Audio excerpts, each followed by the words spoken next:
Selamat siang. Selamat siang dokter, sehat dok? Sehat, alhamdulillah. Mbak Sehat, Putri alhamdulillah. sendiri. Alhamdulillah sehat dokter. Dokter, Oh, gimana suara saya sudah cukup jelas dok? jelas dong, jelas. Jelas, Saya oke. juga jelas kan ini. Jelas, jelas Semoga banget sinyal dok. nggak ada masalah ya. Iya, Oke, oke. Gambar jelas, sinyal jelas. Semoga viewers, sobat sehat rumah sakit pelabuhan juga cukup jelas mendengar suara kita ya dok ya. sip, sip. Oke, dok. Ini sudah ada yang bergabung. Boleh mungkin sebelum kita mulai ngobrol, kita ngobrol santai aja dok ya. Kebetulan kan juga sobat sehat rumah sakit pelabuhan ya habis makan siang nih. Habis makan siang lagi ngopi-ngopi. Kita ngobrol santai seputar bedah plastik ya dok ya. Oke. Dokter Oh, boleh perkenalkan diri dulu dok? gimana? Sorry. Boleh perkenalkan diri dulu? Oh iya, nama saya Dr. Hendra Trihartono, biasa dipanggil Dr. Hendra. Saya spesialis bedah plastik, rekonstruksi dan estetik di Rumah Sakit Pelabuhan Jakarta. Tadi kayaknya udah disampaikan ya sama Mbak Putri ya, saya praktek hari Senin sama Kamis. Buat yang mau konsul atau apa silahkan. Oke. Jam 9 sampai jam 12 ya dok ya? Yes, 9 sampai 12 betul. Oke dokter. Dok, sebelum kita mulai tanya jawabnya nih dok, mungkin kan sebenarnya kita udah familiar lah ya dengan bedah plastik, apalagi dengan tren yang sekarang ini kayak bedah plastik udah bukan hal yang tabu lah ya dok ya, banyak yang sudah mengkonsumsi atau menggunakan bedah plastik ini sebagai uh, kebutuhan gitu. Selain kebutuhan juga mungkin nanti dokter bisa bahas juga mengenai uh, yang rekonstruksi itu ya dok ya. Nanti bakal seru banget ya pokoknya kita sebelum ini udah pernah ngobrol. Mungkin selain estetik ya dok ya ada rekonstruksi juga, Ya, tapi mungkin yang cukup familiar itu bedah plastik itu mungkin orang taunya ya untuk lebih kecantikan mempercantik aja ya. lagi ya untuk kecantikan aja. Mungkin boleh dijelasin sedikit dok bedah plastik itu apa sih dok? Oke. Iya, makanya ini sesuai dengan topik siang ini kan kita judulnya bedah plastik bukan sekedar bedah kecantikan ya. Karena memang kalau kita lihat mungkin di mata orang banyak bedah plastik itu masih sama dengan bedah kecantikan gitu. Jadi hanya yang melulu cuman ngurusin oh biar mempercantik diri yang nanti bikin lipat mata lah, yang bikin apa ngilangin kantong mata dan seterusnya dan seterusnya. Tapi hanya fokusnya ke kecantikan aja. Padahal sebenarnya bedah plastik sendiri cakupannya luas banget. Gitu. Nah kalau ditanya apa sih bedah plastik itu, kalau dari kata-kata plastik, kenapa sih dok kok namanya plastik? Sebenarnya plastik itu dari bahasa Yunani ya, plastikos, yang artinya membentuk. Kalau bahasa Inggrisnya tulisannya to mold atau to shape, jadi kita membentuk sesuatu. Karena awalnya sebenarnya zaman dulu ketika pertama kali bedah plastik itu mulai ada, yang pertama kali muncul adalah justru untuk rekonstruksinya, yaitu ya yang tadi istilahnya untuk membentuk dari yang tadi misalkan nggak ada menjadi ada, atau yang tadinya sudah ada tapi misalkan kurang baik, ya kita perbaiki gitu untuk membentuk menjadi lebih baik gitu. Secara kasarnya sih kurang lebih bedah plastik itu gitu. Makanya kalau kalau dibandingin dengan cabang bedah lainnya, memang kita kayak apa ya, nggak punya organ spesifik ya. Kalau misalnya kita nyebut misalkan bedah digestif nih, oh digestif berarti saluran pencernaan, cuma ngurusin urusan pencernaan. Oh bedah ortopedi, dia bedah tulang, ya berarti ngurusin tulang sama trauma-trauma misalkan seperti itu. Atau bedah saraf yang hanya eh, daerah kepala misalkan gitu. Nah sedangkan plastik sendiri memang dia cakupannya luas banget. Memang kita dari atas kepala, dari paling atas nih ujung rambut sampai ujung kaki, memang kita itu maksudnya makanan kita gitu. Cuman nggak apa istilahnya ya, nggak terpaku hanya pada satu organ tertentu saja gitu. Ya, jadi Berarti kalau mungkin misalnya berarti secara organ bisa semua organ ya dok ya ya bedah dari plastik ya itu. kita dari ujung rambut sampai ujung kaki gitu. Memang nggak, kita nggak terbatas hanya organ tertentu saja. Enggak. Oh gitu, oke. Terus dok, kalau bicara bedah plastik, sebenarnya tren sekarang ini seperti apa sih dok? Kalau dokter lihat dari segi bedah plastik untuk estetiknya sendiri maupun rekonstruksinya itu dok.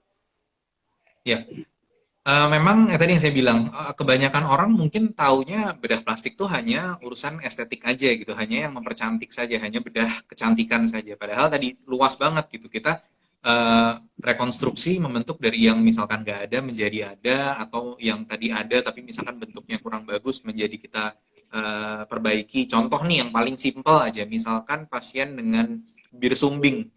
Kan artinya dia punya bibir tuh, tapi bibirnya ada celahnya, kebelah dua. Nah, kita memperbaiki struktur itu yang tadinya ada celah menjadi ketutup lagi gitu. Jadi celahnya kita hilangkan. Tujuannya pada akhirnya sebenarnya memperbaiki fungsi ya. Jadi kalau misalkan dia tadi misalkan kita ambil yang simpel ya, misalkan beda apa sumbing, fungsi bibir tadi yang harusnya misalkan bisa buat makan atau buat minum, sekarang kalau ada celah kan pasti akan keganggu gitu. Nah, kita memperbaiki itu untuk memperbaiki fungsinya biar dia bisa berfungsi walaupun mungkin nggak 100% seperti normal, tapi paling nggak mendekati normal. Jadi tujuannya memperbaiki fungsi plus yang kedua otomatis pasti memperbaiki bentuk ya, memperbaiki tampilan. Jadi memang kalau kita ngomong rekonstruksi dan estetik, memang dua hal yang nggak bisa kita pisahkan gitu. Jadi dia memang nempel, makanya kalau ngelihat gelarnya bedah plastik tuh sebenarnya belakangnya SP titik BP bedah plastik strip RE. RE-nya itu rekonstruksi dan estetik, karena memang mereka nggak bisa dipisahkan.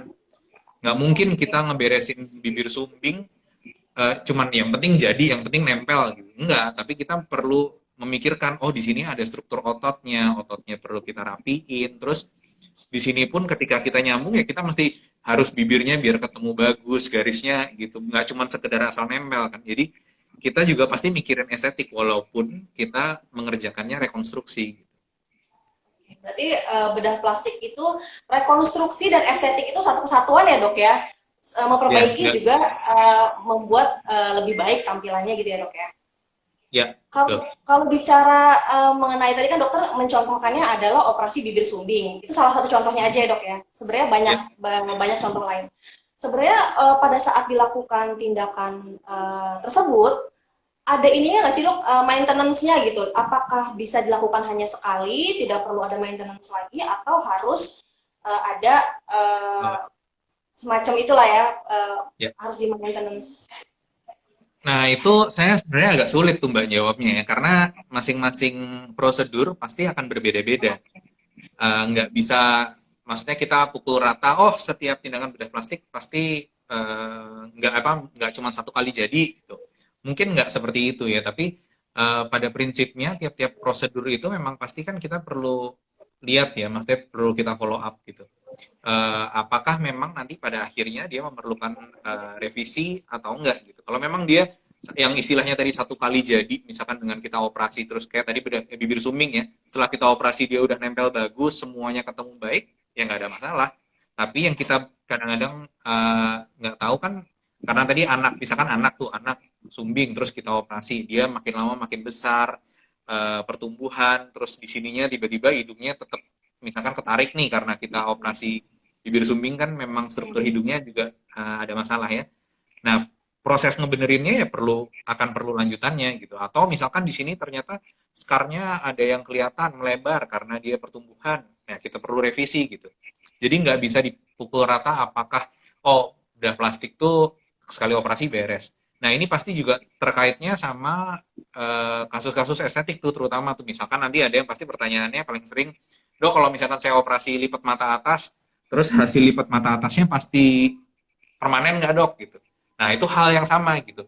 Harapannya yang dengan kita lakukan itu sebenarnya harapannya adalah permanen. Artinya terus-terusan dia menetap di situ. Cuman ada efek faktor lain yang kadang-kadang perlu kita pikirkan lagi gitu. Misalkan kalau tadi urusan lipat mata, oh ya dia tetap ada proses aging, bisa jadi nanti turun lagi, bisa. Atau Oke. misalkan tadi seperti yang bibir sumbing setelah kita uh, rekatkan, terus dia melebar misalkan skarnya karena dia tumbuh. Nah, gitu-gitunya memang nggak bisa kita pukul rata ya. Artinya, oh butuh maintenance, butuh apa. Tapi kalau pada prinsipnya maintenance itu kalau misalkan follow up, artinya follow up dan kita ikutin pasiennya dia sampai mana, pasti dong. Kalau itu harus diikutin, kita harus tahu pasiennya. Oke, berarti nggak bisa di pukul rata ya dok ya, bahwa tindakan ini udah cukup sekali aja udah beres gitu ya dok, tergantung banyak Iya, faktor tadi ya dok ya. yes, Oke. betul. Oke, saya tertarik dengan tadi kan dokter mencontohkan ada anak gitu ya, ada anak yang dilakukan tindakan operasi bibir sumbing. Sebenarnya kalau kita bicara usia dok, eh, mulai umur berapa sih dok bisa atau boleh dilakukan bedah plastik rekonstruksi ini? Nah, itu indahnya bedah plastik atau mungkin ya jeleknya juga ya buat kita ya. Karena nggak ada patokan umur gitu. Karena Oke, dari yang paling kecil pun, baru bayi, baru lahir pun, sampai usia yang bahkan mungkin 90 tahun pun gitu mungkin juga sebenarnya bisa. Karena memang nggak ada batasan umur. Beda nih misalkan kayak dokter anak. Nggak mungkin pasien 25 tahun atau udah 30 tahun datangnya ke dokter anak kan. Nggak mungkin karena dia kepatok sama itu. Nah, bedah plastik ya bisa jadi plusnya karena memang kita rentangnya jadi sangat panjang, nggak terkait, maksudnya nggak terikat sama umur tadi. Nah, kalau nanti itu kita lihat per kasus, artinya misalkan waktu yang terbaik untuk dilakukan operasi, misalkan kayak tadi itu bibir sumbing, apakah pasien umur 1 bulan udah bisa dilakukan operasi dok? Gitu. Nah, kalau bibir sumbing kita waktunya paling cepat 3 bulan misalkan gitu. Nah, kalau misalkan yang dewasa baru dilakuin bisa nggak dok? Ya kalau pertanyaan bisa atau nggak bisa aja, tapi artinya selama sampai dia umur gede itu dia pasti akan tetap ada gangguan kan. Nah kan kita iya. harapannya tadi memperbaiki quality of life atau kualitas hidupnya gitu. Jadi harapannya memang dari kecil sudah bisa kita operasi biar makin gedenya nggak terlalu masalah gitu maksudnya. Gitu. Jadi Oke, kalau berarti patokan kalau umur pun patokan nggak ada ikatan ikatan oh baru boleh umur sekian, baru boleh umur sekian. Nah itu akan spesifik tiap tindakan akan berbeda tuh. Sebaiknya oh, dilakukan umur sekian, sebaiknya dilakukan umur sekian. Gitu. Tapi kita kalau bedah plastik sendiri bisa nanganin dari yang baru lahir sampai nggak terbatas gitu mas di umur. artinya secara keilmuan itu bisa dilakukan sedini mungkin ya dok, secara keilmuan bisa dilakukan sedini mungkin sampai Yep. seusia seberapapun. Tapi kalau kalau Sesuai dengan kita kasusnya bicara, ya, ya oke, sesuai sesuai dengan dengan kondisinya, kasusnya. ya Ya. kasusnya dan kondisinya. Tapi kalau kita bicara soal estetik nih dok, yang juga mungkin sekarang udah bukan hal yang tabu ya dok. Hmm. Mungkin untuk ada orang yang mau filler hidung, nirusin pipi gitu kan. Nah, kalau untuk dari segi estetik, usia berapa sih dok sebenarnya yang lazim lah ya untuk melakukan tindakan bedah plastik untuk tujuan estetik ya dok? Hmm. Nah, itu juga sebenarnya kalau kita lihat dari mau baca dari textbook sebenarnya nggak pernah ada yang memberikan patokan secara jelas gitu ya. Oh, umur sekian boleh gitu. Cuman kalau dibalik-balik lagi kalau kita pasti akan kita lihat kesiapan pasien. Artinya kesiapan pasien itu em, nah ini kalau saya ngomongin ini bisa jadi panjang lagi nih kalau ngomongin estetik. Tapi prinsipnya gini, Ngomong dokter, maaf ini ngomong-ngomong soal ngomongin agak panjang lagi, saya juga mau nginfoin nih ke sobat sehat Rumah Sakit Pelabuhan. Nanti akan ada sesi khusus ya dok ya, kita ya dok ya Rumah Sakit Pelabuhan mau ada oh ya, sesi khusus siap. dengan dokter Hendra, di mana kita bisa ngobrol lebih panjang lagi, nanya lebih banyak lagi. Kalau IG Live kan mungkin terbatas waktu ya dok ya. Jadi buat sobat sehat Rumah Sakit Pelabuhan, kita nggak menutup kemungkinan kalau ada yang mau ditanyakan boleh DM atau di kolom komen, nanti akan kita bahas dan ulas di full video kita sama dokter Hendra. Oke, lanjut dok. Nah, tadi yang tentang estetik tuh. Nah, karena kalau saya pribadi, ini misalkan melihat pasien estetik gitu, saya perlu menilai juga, artinya ada kandidat yang memang cocok untuk dilakukan operasi estetik, ada juga yang enggak. Maksud saya gini, enggak semua pasien tuh misalkan datang terus mau minta operasi, pasti langsung, oke, kita operasi gitu. Karena kadang-kadang kita nggak tahu nih ya, maksudnya tadi kalau ngelihat, makanya saya ngomong kesiapan, itu sesuai dengan kesiapan pasien. Ada orang yang misalkan datang mau benerin hidung misalkan, nah benerin hidung, tapi alasannya karena ya saya disuruh sama orang tua saya, padahal saya nggak mau dok. Itu ada gitu. Nah yang seperti itu yang biasanya buat kita menjadi apa ya, mungkin rambu-rambu ya. Rambu-rambu harus hati-hati nih kita mengerjakan pasien seperti itu karena sebenarnya dia nggak ngerasa dia ada masalah. Yang ngerasa ada masalah mungkin orang lain, misalnya kayak tadi ya mungkin orang tuanya lah atau temannya lah atau siapa, lu benerin deh hidung gitu. Hidung lu kok jelek sih gitu, padahal dia sendiri dia nggak masalah. Nah yang gitu sebaiknya kalau saya bilang jangan, Artinya kalau yang memang dia terutama estetik nih ya, terutama dia mau melakukan operasi estetik, ya harusnya dia sendiri yang siap. Nah, ya kalau kita nyebut siap kan artinya ya dalam tanda kutip dewasa ya harusnya lewat 17 tahun ya udah punya KTP karena dia udah bisa menentukan pilihannya sendiri. Nah, kalau anak umur 12 tahun misalkan tiba-tiba, "Dok, saya mau operasi hidung." Ya saya yang bingung juga sih kalau digituin dia tiba-tiba ngomong. Ya kan karena nggak tahu 12 tahun kok tiba-tiba minta operasi hidung kenapa gitu. Padahal mungkin anak-anak usia 12 tahun kan ya baru lulus SD kan pasti pikirannya oh mau sekolah ini mau sekolah itu tiba-tiba dia udah mikirin hidung. Nah itu yang perlu jadi rambu-rambu sebenarnya gitu. Oke. Tapi pada prinsipnya nah kalau mungkin saya sih ngelihatnya ya yang penting kesiapan kita lihat kesiapan pasiennya ya minimal baiknya sih ya dewasa setelah 17 tahun ya artinya dia bisa menentukan pilihannya sendiri. Oke, berarti artinya kalaupun pasien punya keinginan tertentu, dok, dokter juga akan mengarahkan kan ya dok, yang mana baiknya, mana resikonya, gimana kondisinya seperti itu ya dok, yang nggak semerta-merta pasien menginginkan sesuatu, terus dokter mengabulkan gitu ya dok? Yes, benar. Saya pasti nanya dulu, maksudnya misalkan dia mau tadi operasi hidung, saya mau operasi hidung gitu. Emang kenapa sih? Emang hidungnya kenapa? Menurut dia masalahnya di mana gitu. Karena yang menurut dia masalah belum tentu itu beneran satu masalah gitu. Nah, makanya memang perlu konsultasi dulu paling nggak kita ketemu ya. Ketemu, saya ngelihat pasiennya seperti apa, kita ngobrol-ngobrol, konsultasi dulu masalah dia apa, harapannya dia seperti apa. Itu termasuk harapan juga sama tuh misalkan pasien-pasien yang punya harapan terlalu tinggi. Dok, saya mau habis operasi, saya nggak mau ada bekasnya. Ya itu juga pasti langsung saya bilang nggak mungkin karena namanya luka, namanya kita bekas sayatan, pasti akan ada bekasnya. Walaupun bisa kita samarkan nih. Yang artinya kalau kita jarak ngomong segini ini mungkin orang nggak notice. Tapi kalau ini loh, ini ada di sini. Nah itu pasti kelihatan gitu. Jadi bekas Iya, iya, kayak gitu-gitu kan ekspektasi juga perlu kita samain tuh. Jadi dari awal kita mesti ngomong hal yang sama dulu nih. Ngomong sama biar biar nanti nggak, lah kan saya maunya gini dok, saya nggak mau gitu gitu. Nah itu kita hindari, makanya harus banget ketemu tuh sama dokter bedah plastiknya, konsultasikan dulu masalahnya dia apa, rencananya mau diapain, biar semuanya jelas gitu. iya. Dokter, kita mulai bacain pertanyaan-pertanyaan yang udah masuk di kolom komentar kita ya dok ya. Boleh. Oke, pertanyaan pertama, apakah operasi usus buntu juga bisa dilakukan oleh dokter bedah plastik? Gimana dok? Waduh, nah, itu kalau saya langsung bilang enggak ya, karena Oke, usus buntu itu kan, nah itu masuk organ pencernaan tuh ya. Dia hitungannya masuk ke digestif. Harusnya yang bisa mengerjakan adalah dokter bedah umum atau ya dokter bedah digestif ya. Nah, kalau saya ditanya, ini bisa mengerjakan nggak dok? Nah, selama itu ada kompetensi itu masuk di kompetensinya bedah plastik, saya bisa mengerjakan gitu. Tapi kalau yang tadi usus buntu ya enggak, memang bukan kompetensi kita itu. oke, oke dok. Pertanyaan berikutnya, bagaimana mengobati keloid? Keloid saya cukup besar di kaki, ukuran 2 kali 4,5 cm.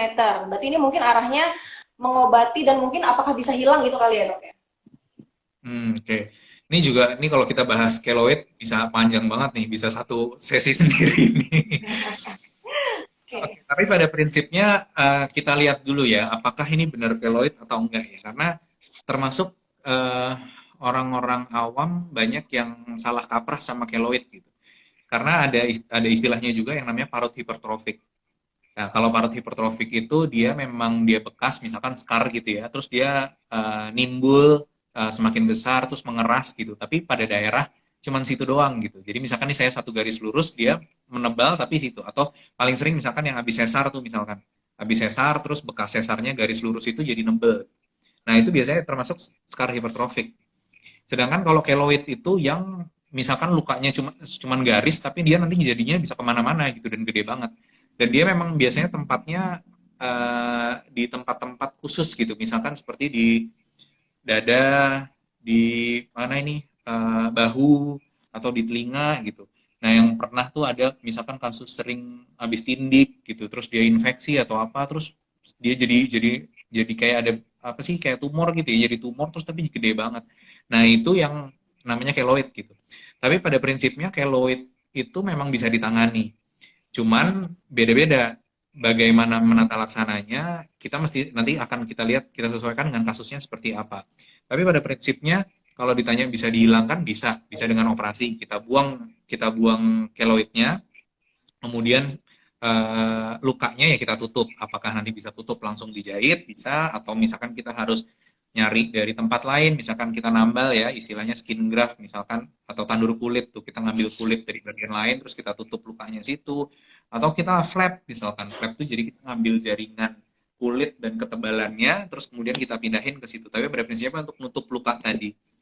Bisa juga nanti kalau memang mungkin nggak terlalu besar seperti scar hipertrofik tadi bisa disuntik, ada yang disuntik di scarnya biar dia lebih lunak bisa, atau dengan apa namanya sekarang yang banyak berkembang radiasi, misalkan diradiasi biar dia nggak jadi scar lagi gitu. Nah itu ada, tapi itu case by case, kita harus lihat spesifik masalahnya apa, kasusnya seperti apa, karena nggak bisa dipukul rata, oh ya semua keloid harus dioperasi. Ya kita lihat dulu kondisinya seperti apa. Apakah operasinya pun nanti bisa bertahap, bisa satu kali jadi, nah itu case by case itu. Tapi pada prinsipnya keloid kita bisa, maksudnya bisa kita bantu untuk kita perbaiki. Gitu. Dibantu untuk diperbaiki artinya bisa hilang sempurna nggak dok? Maksudnya setelah dilakukan tindakan bedah plastik itu ada kemungkinan atau bahkan bisa hilang selamanya nggak dok? Oke. Nggak balik lagi gitu? Nah ini tadi hilang selamanya, kalau keloid istilahnya masanya dihilangkan ya bisa aja gitu. Tapi bekasnya pasti akan tetap ada, karena kan kita buat luka kan di situ kan, atau di situ kan bekas scar kan, pasti bekasnya tetap ada. Walaupun tadi misalkan yang tadi ini sih misalkan di kuping benjolnya segini gitu. Nah ya ini benjolannya ini kita buang biar dia bentuknya mirip kayak kuping lagi gitu. Nah, kalau kemungkinan untuk kembali sebenarnya selalu bisa karena namanya scar ya selalu bisa untuk jadi yang bisa jadi scar hipertrofik ataupun keloid tadi selalu bisa. Nah, tinggal pencegahannya gimana, kita mencegah biar nggak terjadi scar hipertrofik atau keloid lagi. Oke, berarti segala kemungkinan itu ada ya dok ya, bisa hilang sempurna Yes. atau bisa tumbuh lagi tergantung kondisi si pasien tersebut ya dok ya. Ya. Oke. Buat yang baru bergabung, saya mau ingetin sekali lagi, boleh banget untuk mengajukan pertanyaan, tinggal tulis aja di kolom komentar. Dan saya ingetin sekali lagi bahwa Dr. Hendra ini praktek di Rumah Sakit Pelabuhan Jakarta setiap hari Senin dan Kamis jam 9 sampai jam 12. Oke, lanjut ke pertanyaan berikutnya dok. Ada pertanyaan yang masuk ke kolom komentar kita. Kalau dok, kalau di kaki ada bekas terkena knalpot motor, kira-kira lukanya bisa hilang tidak ya dok? Apakah bisa dilakukan hanya dengan menggunakan obat tertentu atau harus dilakukan dengan tindakan bedah plastik agar bekas luka tersebut bisa hilang dan tidak kembali lagi? Bagaimana dok? Nah, sama itu juga case by case. Saya butuh lihat kondisi lukanya seperti apa. Tapi pada prinsipnya secara tadi yang gambaran besarnya yang namanya luka pasti akan ada bekas. Misalkan dia luka bakar, bekas kena knalpot gitu. Apalagi kalau dia terutama kalau udah full thickness yang seluruh ketebalan kulitnya tuh kena, hampir pasti akan ada bekas. Nah, yang bisa nggak ada bekas tuh kalau misalkan memang dia lukanya luka yang sangat superficial atau sangat tipis, misalkan kayak sunburn tuh misalkan. Kita habis berjemur di pantai, terus kayak, aduh kebakar nih kulitnya gitu. Nah, itu bisa hilang, bisa kalau memang dia terutama, apalagi cuman superficial ya, cuman tipis kenanya gitu. Nah, saya nggak tahu tuh luka yang kena knalpot itu apakah dalam, seberapa dalam, sekarang kondisinya seperti apa, saya nggak lihat. Tapi, nah itu kalau misalkan dia harapannya hilang sama sekali, rasanya sih enggak ya. Kalau pada prinsipnya tadi kalau ada luka pasti akan jadi bekas itu aja. Oke, artinya tetap harus dikonsultasikan dulu ya dok ya ke Dr. Iya. Hendra hari Senin dan Kamis jam 9 sampai jam 12 sampai jam 12. Yes. Oke. Pertanyaan selanjutnya dok, ini bagian wajah anak saya 15 tahun ada bercak atau ruam putih kecil-kecil. Saya kira itu seperti panu, sudah saya beri salep tapi masih belum hilang. saya khawatir mengingat anak saya ini memasuki usia remaja.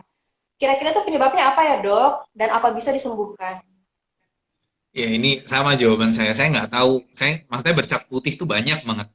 Ya tadi panu bisa, ya kalau kulit ada yang namanya vitiligo juga bisa, ya apa scar yang hipopigmentasi bisa, atau istilahnya apa ya, bahkan memang kena bekas, misalkan bekas luka terus dia menjadi pudar warnanya jadi putih, itu pun juga bisa. Nah itu tentunya penanganan tiap-tiap itu pasti beda-beda tuh. Nah, saya perlu butuh tahu dulu tuh kalau misalkan dibilang dok, saya cuma ada bercak putih ini. Nah, saya nggak tahu tuh bercak putihnya apa, harus kita gali lebih lanjut ya. Dan kalau memang nanti ternyata oh udah jelas ketahuan penyebabnya ini, atau misalkan oh nih penyakitnya ini gitu misalkan. Nah, baru kita pikirkan bisa diapain gitu. Oke, baik dok. Pertanyaan selanjutnya, ini wanita berusia 45 tahun memiliki kantong mata yang cukup dalam. Nah, pertanyaannya, biasanya perlu dilakukan tindakan berapa kali untuk mengkoreksi kantung mata, dok? Biasanya. Saya kok jadi Silakan kayak dok, ini ujian ya.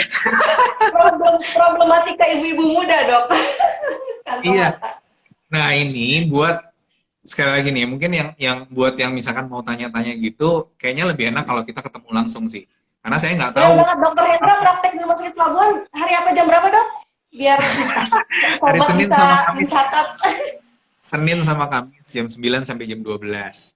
Oke, Soalnya Senin dan tadi Kamis kantong jam mata 12. itu saya nggak, maksudnya kelihatannya kan pasti beda-beda ya ukuran masalah kantong mata. Ada yang gede banget, ada yang cuman minimal, ada yang apa. Nah gitu-gitunya juga susah saya maksudnya prediksi karena saya nggak lihat kasusnya seperti apa gitu. Apakah harus dilakukan satu kali dok? Apakah bisa 2 kali atau 3 kali atau seterusnya? Nah itu agak susah. Tapi harapannya kalau saya nanya ke saya harapannya satu kali operasi beres. Semua semua tindakan saya mengharapkannya seperti itu. Cuman, nah tadi yang lain-lain tuh kita perlu tahu tuh. Oh misalkan, oh ternyata nanti dia begini. Apa kalau misalkan perlu ada revisi lagi atau apa? Nah itu perlu dikonsultasikan lebih lanjut. Apalagi misalkan yang, oh saya dulu udah pernah dioperasi dok, tapi 20 tahun kemudian saya turun lagi dok. Ya, proses aging tadi kan nggak bisa kita lawan memang. Jadi apakah harus dilakukan operasi lagi? Ya harus kita kondisikan dengan kondisi dia sekarang gitu. Kita lihat kondisi dia sekarang. Kalau memang perlu ya kita lakukan operasi. Tapi misalkan dia datang dok, ini kantong mata saya kok bermasalah ya, tapi ternyata saya lihat enggak nih, misalkan udah baik bu, nggak maksudnya kalau misalkan kita lakukan operasi pun nggak berubah banyak misalkan, ya saya nggak akan menyarankan operasi misalkan. Makanya baiknya saya akan pasti akan lihat case by case gitu, lihat kasus per kasus, karena nggak bisa dipukul rata. Oh semua kayak istilahnya em, apa namanya, kayak apa, orang batuk obatnya harus obat batuk gitu. Nah, itu nggak bisa ya, karena obat batuk yang, atau misalkan kasus si A sama-sama luka bakar nih. Tapi bisa jadi nanti luka bakar yang A saya lakukan apa, luka bakar B saya lakukan apa gitu. Karena saya mesti ngeliat case by case memang. Dan itu beda, tapi modalitas penata laksanaannya itu udah ada semua tuh memang. Nah, tinggal kita pilih yang untuk si A terbaiknya ini nih, untuk si B terbaiknya ini. Begitu juga untuk kasus-kasus lainnya. Jadi baiknya kalau yang mau nanya, misalkan tadi kantong mata ini gini, perlu nggak dok? Datang aja. Datang aja ke Ketemu. dokter Hendra di Rumah Yes. Sakit Pelabuhan Jakarta setiap Senin dan Kamis jam 9 sampai jam 12 ya dok. Yes. Oke, kalau kita bicara soal tindakan bedah plastik ya dok, sebenarnya untuk tindakan bedah plastik yang paling minimal itu resikonya seperti apa sih dok? Dari yang paling minim sampai mungkin yang paling Yang gede. itulah paling gede ya. Ya, yang paling parah. Nah, ini juga sama lagi, tergantung prosedurnya apa ya, tindakan prosedurnya apa. Otomatis saya buang tai lalat kecil di sini, sama saya misalkan nutup luka yang segede-gede apa, otomatis pasti resikonya beda-beda. Tapi pada prinsipnya resiko yang pasti terjadi kalau kita operasi, ya satu pasti resiko perdarahan. Karena kita kan operasi itu kita sayat, pasti ada resiko perdarahan. Walaupun ya kalau kita operasi pasti begitu ada darah pasti langsung kita stop. Sama yang kedua, kalau kita bikin luka, kita bikin sayatan, pasti bekas scar tadi itu resikonya udah pasti ada gitu. Nah, yang Kalau lainnya nanti spesifik ke tindakan masing-masing gitu. oke. Berarti nggak bisa dipukul rata ya dok ya, tergantung kondisi dan apa tindakannya ya dok ya. Oke. Ya. Kalau untuk tindakan yang tidak bisa, kondisi yang tidak bisa dilakukan bedah plastik itu ada nggak sih dok kondisi tertentu yang tidak bisa dilakukan tindakan bedah plastik? Nah, kalau kondisi tertentu biasanya kondisi pasien secara umum ya. Artinya gini, kalau kita ngomong bedah plastik tuh kan mungkin mayoritasnya, nggak saya nggak bilang semua, tapi mayoritas tindakannya elektif. Artinya elektif tuh adalah semua bisa kita jadwalin tuh. Jadi nggak ada yang oh emergency harus kita kerjain gitu. Hanya beberapa, maksudnya nggak banyak dari tindakan bedah plastik yang sebenarnya emergency gitu. Beda sama misalkan kalau kayak operasi kayak ada yang ketusuk di mana di dadanya gitu. Nah, itu kan memang harus segera tindakan kalau nggak bisa jadi pasien lewat gitu. Nah, untuk pasien yang tadi elektif tadi yang kita istilahnya bisa kita jadwalkan, otomatis kondisi apa yang nggak boleh dilakukan ya kalau memang ada kondisi pasien secara umum lagi nggak bagus. Misalkan pasien lagi kondisinya lagi drop nih, misalkan pasien memang ada penyakit lain, ada penyakit kronis lain, atau amit-amit misalkan lagi COVID nih, lagi kena COVID ya, ngapain operasi yang lain karena kan nggak wajib gitu. Istilahnya kalau kita tunda ke minggu depan atau ke sebulan depan atau bahkan tahun depan mungkin nggak ada masalah gitu. Mungkin ya maksudnya. Tapi kalau kalau memang kondisi yang emergency misalkan oh harus dilakukan, harus segera dilakukan ya akan kita lakukan. Jadi semua memang sesuai dengan indikasi dan kontraindikasinya. Kalau memang pasiennya memang nggak baik, nggak layak naik OKA, misalkan oh HB-nya ternyata lagi drop dok, lagi perdarahan, HB-nya 4 gitu. Kalau kita naik kamar, naik kita operasi terus tanpa kita tahu terus kita biarin aja ya bisa jadi malah jadi nambah masalah gitu. Oke. Nah jadi Berarti itu kondisi secara umum ya kalau secara umum harus kondisi pasiennya baik intinya gitu. berarti itu masuk ke dalam kategori persiapan sebelum dilakukan tindakan ya dok ya, mesti dilihat Kita lihat kondisi-kondisi si indikasi, pasien. indikasi sama Indikasi. kontraindikasi. Oke. Oke, next ini ada pertanyaan lagi dari kolom komen. Bedah plastik sama tarik benang sama nggak sih dok? Waduh, bedah plastik sama tarik benang. Tarik benang Nah, itu semacam main layangan atau gimana sih dok? ya ini Gimana tarik dok? benang strap lift ya sebenarnya ya. Istilahnya kalau kalau ngomong apakah bisa, ini saya nggak tahu nih pertanyaannya apakah bedah plastik termasuk, maksudnya bedah plastik sama tanam benang sama nggak? Ya kalau ditanya sama ya beda banget ya karena namanya bedah plastik itu kan tadi saya bilang luas banget. Kita nggak melulu hanya kita ngomongin estetik aja gitu.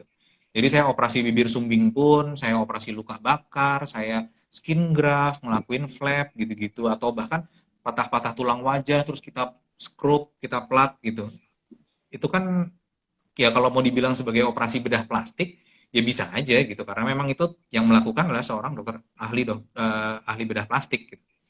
Sedangkan kalau tanam benang kan kita memang cuman istilahnya kayak narik benang ya misalkan masuk dari satu titik ke titik lain terus kita tarik biar misalkan ininya agak ketarik lah atau apa nah, ya bisa aja kalau misalkan mau bilang apa maksudnya kalau pertanyaannya apakah dokter bedah plastik bisa melakukan tanam benang gitu atau tarik benang bisa nggak ya kalau bisa bisa bisa aja karena memang itu masuk di kompetensi kita juga sebenarnya ada ya. Tapi kalau di secara mau di generalisir sama nggak sih dok? Ya jelas beda karena cakupan bedah plastik yang tadi saya bilang luas banget. Cakupannya luas, artinya salah satunya juga bisa melakukan tanam benang ya dok ya? Ya kalau misalkan ya maksudnya yang dokter bedah plastik bisa melakukan ya bisa. Oke. Saya tertarik nih dok mengenai tanam benang. Itu sebenarnya tanam benang itu tujuannya itu untuk ya selain estetik, maksudnya untuk apa ya dok ya? Biasanya. Pasti kebanyakan estetik sih kalau tanam benang ya. Tanam benang kebanyakan tujuannya estetik. Apalagi kalau mungkin yang orang awam tahu sebagai tarik benang atau tanam benang, ya memang rata-rata biasanya buat estetik gitu. Cuman pada prinsipnya memang istilahnya saya dari satu titik saya apa ya, kayak prinsipnya saya narik satu titik ini saya tarik ke titik lain gitu pakai benang. Nah, prinsipnya kurang lebih kayak gitu. Nah, cuman melakukan itu kan sebenarnya kayak gitu gunanya bisa banyak banget, walaupun nah tadi saya bilang yang melakukan harus tahu prosedurnya benar gitu. Misalkan nih saya kayak apa ya, kasus istilahnya ptosis ya, ptosis mata tuh. Jadi mata tuh ada yang kalau istilahnya lazy eye, jadi yang matanya nggak bisa kelopak mata atasnya tuh nggak bisa ngebuka maksimal gitu. Jadi dia bentukannya kayak kayak orang ngantuk gitu terus nih, separoh nih. Nah, itu kelainan itu bisa aja tuh misalkan kongenital tuh. Jadi dari lahir dia udah ada itu. Mungkin karena memang otot-otot eh, apa otot yang buat ngangkat si kelopak mata itu misalkan lemah atau memang ternyata nggak ada persarafannya atau bahkan ototnya yang kecil banget jadi nggak kuat untuk mengangkat itu. Permasalahannya banyak gitu. Nah, salah satu yang bisa kita lakukan adalah ya kita bikin apa ya istilahnya kayak sling ya mungkin ya. Kayak ya atau mau dibilang kayak kita narik benang bisa aja sih ya kalau istilahnya gitu ya. Narik dari sini kita tarik ke daerah dahi biar dia ketarik ke atas biar lebih kebuka gitu. Kalau tadinya dia nutup ya kita tarik ke atas. Tapi kan prinsipnya pada prinsipnya dia mau narik dari satu titik ke titik lain gitu. Kurang lebihnya gitu. Oke, Tapi berarti kalau yang mungkin yang awam tahu, yang sering awam tahu, oh tarik benang ya pasti biasanya memang prosedur estetik sih itu. oke. Baik, Dok. Mm-mm. Oke, pertanyaan selanjutnya. Dok, ada bekas luka kena air panas pada anak. Bagaimana penanganan awalnya? Oh ini penanganan awal pada apa air panas ya luka bakar berarti hitungannya ya. Nah kalau luka bakar kena luka bakar apapun sih nggak terkecuali pada anak. Jadi pada dewasa pun sekarang eh, paling simpel adalah yang dipikirin adalah satu stop sumbernya dulu. Jadi kalau misalkan dia misalkan ada ledakan nih, terus dia kena kebakaran, ya udah jelas. Misalkan bajunya kebakar, bajunya lepas, atau pokoknya matiin dulu apinya, sumbernya kita matiin. Atau kalau misalkan kena air panas, ya harusnya air panasnya di segera di istilah hilangin atau dia pakai baju bajunya kena air panas ya bajunya dilepas aja jadi sumber panasnya kita hilangin dulu itu yang pertama yang kedua selalu irigasi jadi alirin daerah yang kena itu pakai air mengalir. Harus air dingin nggak dok? Nggak, air biasa aja, air keran aja kayak orang mandi aja.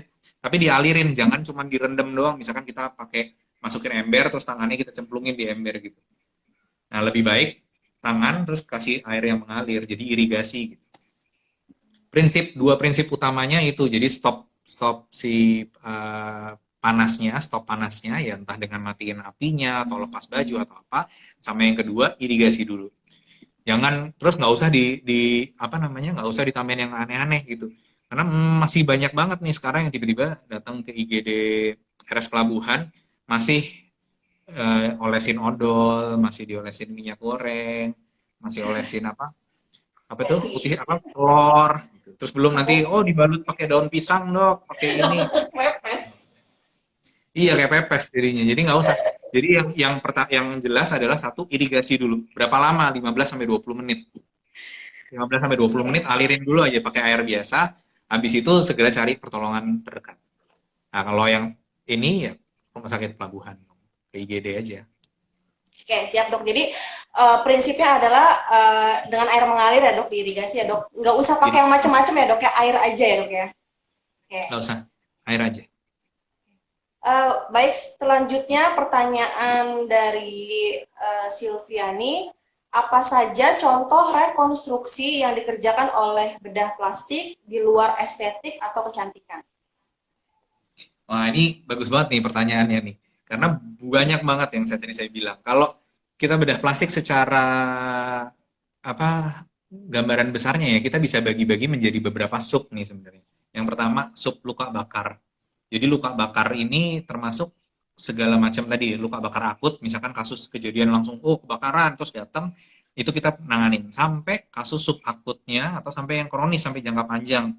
Termasuk bahkan misalkan dia luka bakar tuh kan pernah lihat nggak orang luka bakar terus dia jadi kontraktur. Jadi yang misalkan tangannya nempel semua jadi begini semua atau yang misalkan kena luka bakarnya di leher terus jadi nempel begini terus, dia nggak bisa itu. Nah itu istilahnya kontraktur.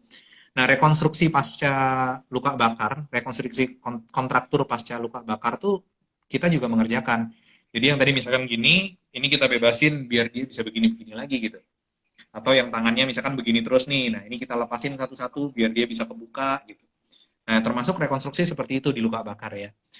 Itu sub yang pertama. Sub yang kedua, kita ada kraniomaksilofacial atau kasarnya apa ya, gampangnya kranio itu kan kepala ya, maksilofacial jadi wajah sama tulang-tulang wajah. Jadi kasus-kasus trauma trauma wajah yang paling sering kejadiannya adalah pasien-pasien kecelakaan lalu lintas, misalkan naik motor lupa pakai helm, tiba-tiba nabrak terus luka berdarah-darah, ininya robek apa segala macam sampai patah tulang wajah tuh. Jadi misalkan oh tulang pipinya patah nih atau oh, rahang bawahnya patah. Itu pun kita juga mengerjakan. Jadi bisa dipasang plat sama skrup untuk biar stabil, lukanya kita beresin gitu.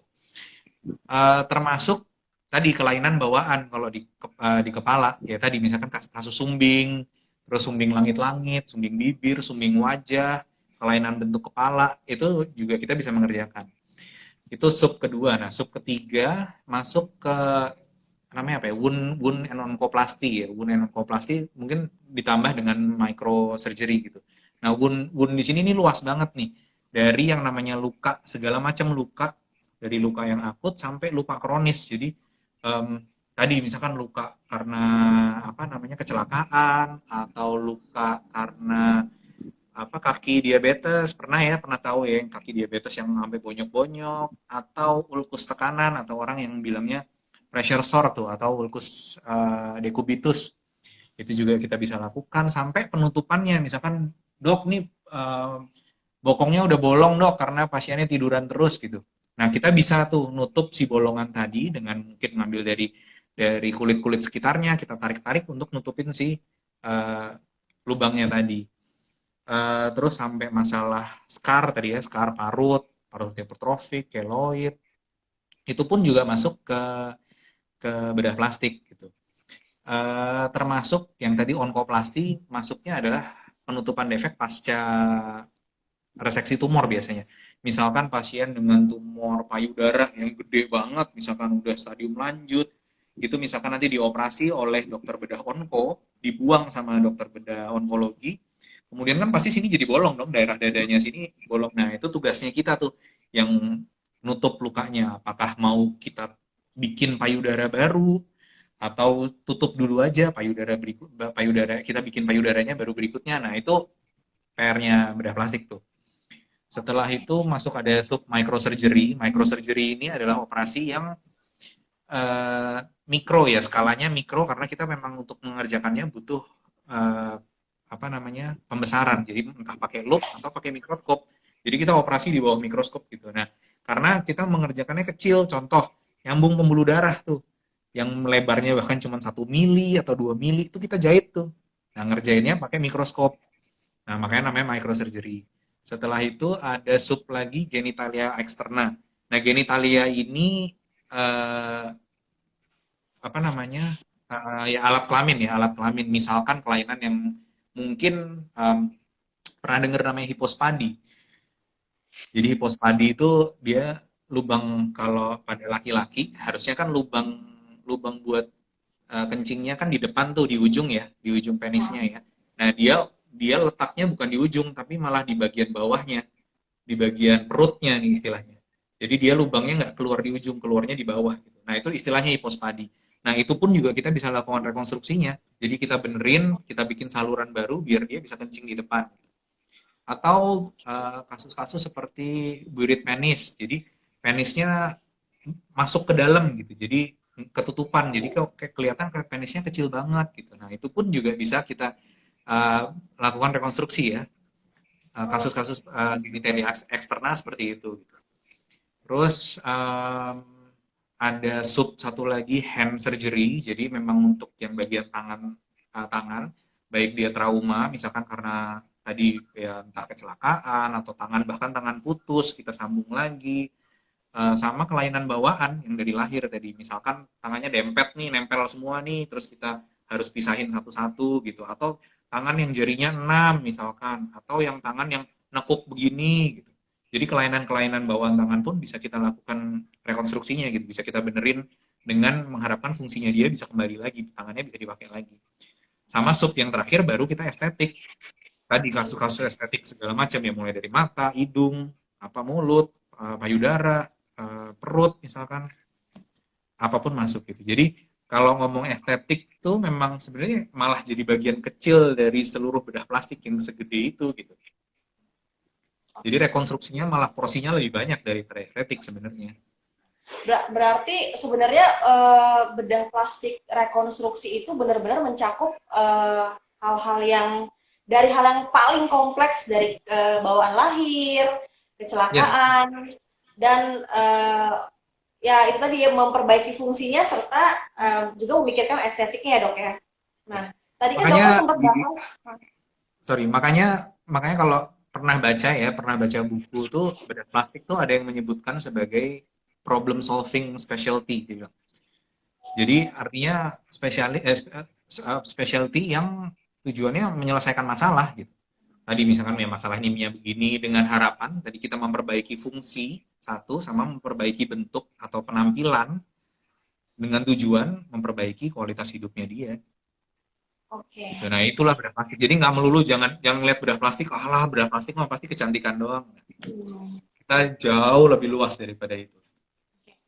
Tadi dokter sempat bahas mengenai luka bakar dok. Uh, Yes.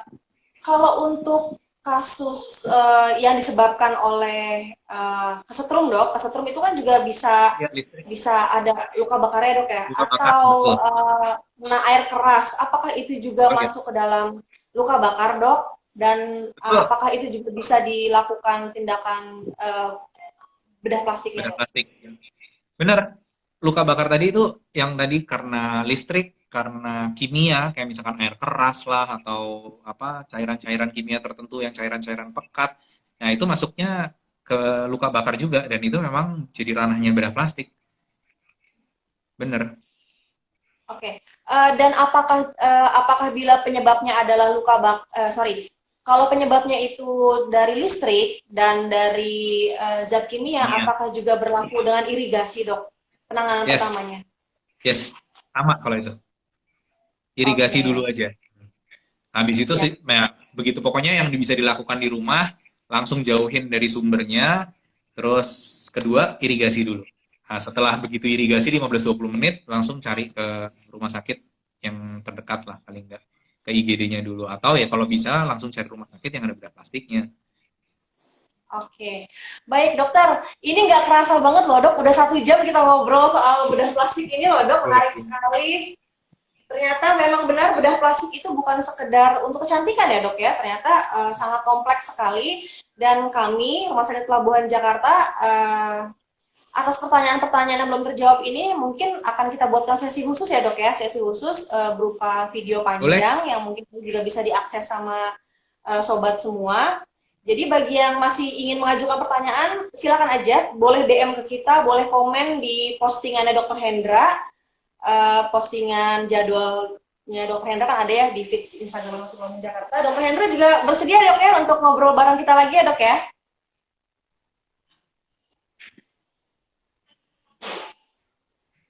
Halo dok.